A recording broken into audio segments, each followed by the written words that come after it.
The first rolling drill involves the plantar fascia on the sole of the foot.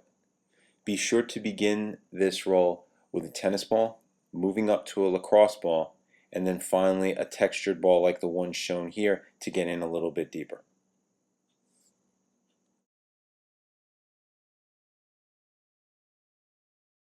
Moving up from the sole of the foot, next we'll target the calves. Begin by positioning your calves on the roller and lift up with your upper body. Begin with your feet pointed straight ahead, and after a few rolls that way, turn your feet to one side so that you can target more of the outside of one calf and the inside of the other.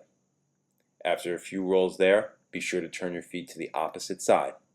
And then finally, if you require a little bit of extra tension and want to get in deeper, stack one leg over the other, once again propping yourself up with your upper body and gently rolling back and forth.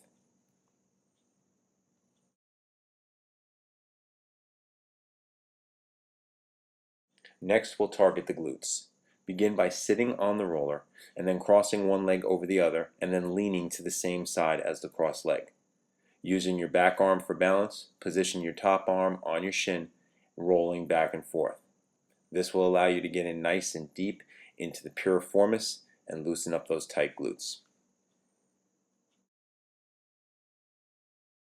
For our next foam roll, we're going to begin with the hip flexors, where we position our body on top of the roller, right on the meaty part of the front hip.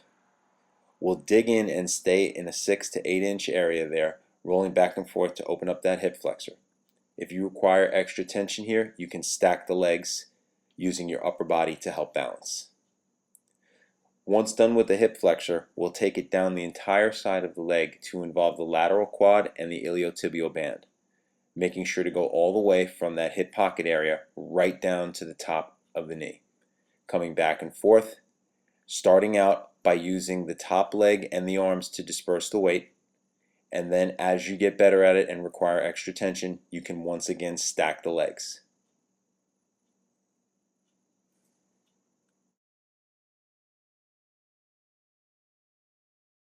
Flipping over just a bit, we can now target the quadriceps in the front of the thigh. Here we're in sort of a planking type position, so an opportunity to make sure that the core is braced and that the lower back doesn't cave in. And from there we're just going to execute a little bit of a military crawl, working our way down from the top of the hip right to the top of the knee area, making sure not to go on top of the knee itself. And as with the other rolls that we've seen to this point, if you require to get in a little deeper for a little more tension, stack one leg on top of the other.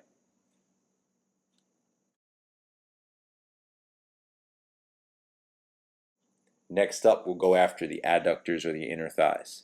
Once again, from a planking type position, we will bring the top leg up and position it about a 90-degree angle to the hip, and then simply roll from that deep groin area right out till just before the knee. This is a great exercise to help open up tight adductors and can be especially helpful with the breaststroke kick. Moving into the upper body, we'll start with the upper back. Begin by placing your upper back on the roller and then lifting your hips off of the ground. Next, be sure to bring your elbows together, which will allow you to separate your shoulder blades so you can effectively target that upper back musculature and open up that thoracic spine area.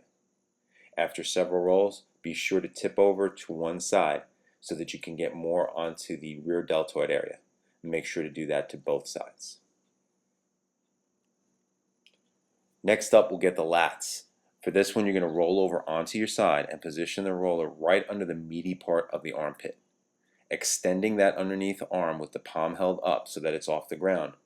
You'll use a fairly small range of motion here, using the top arm and the rest of your body to get up into the lower part of the tricep area, across that meaty part of the armpit into that lat, and even coming down a little towards the first couple of ribs. Be sure to stay off the rib cage though, and make sure that you're on the lat muscle itself. We're also going to want to target the pecs, which can be a little tough with a roller, so I will show you two different versions here. The first version using the roller involves getting into a sort of push-up position and placing the area where the pec ties into the shoulder on the roller. From there, we're going to use the opposite side arm to just apply gentle pressure as we roll back and forth.